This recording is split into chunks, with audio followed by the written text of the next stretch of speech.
Lors d'un tuto précédent, nous avions vu les problèmes qu'il était possible d'avoir avec une guitare enfant lorsque on voulait jouer un peu plus fort et que les cordes se mettaient à taper contre le manche. Et la guitare, étant une guitare bon marché, n'avait pas de moyens de réglage.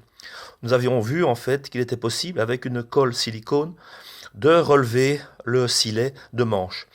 Une autre méthode, c'est celle qui consiste à utiliser le silet de corps, donc de corps de la guitare, et de le relever avec quelques petites pièces en bois. Mais il faut le démonter et c'est déconseillé de faire ça seul.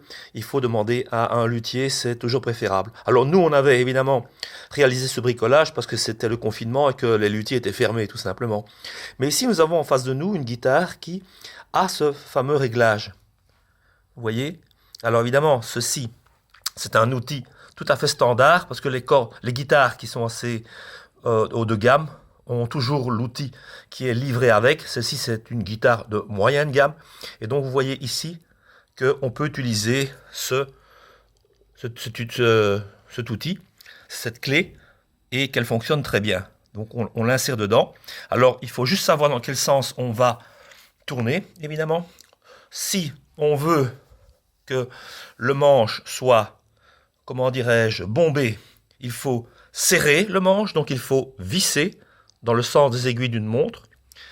Dans le cas de celle-ci, c'est l'inverse. Le manche est trop bombé, les cordes tapent, donc il faut tout simplement aller dans l'autre sens. On n'y va pas trop violemment, on y va doucement. Et on le fait huitième de tour par huitième de tour.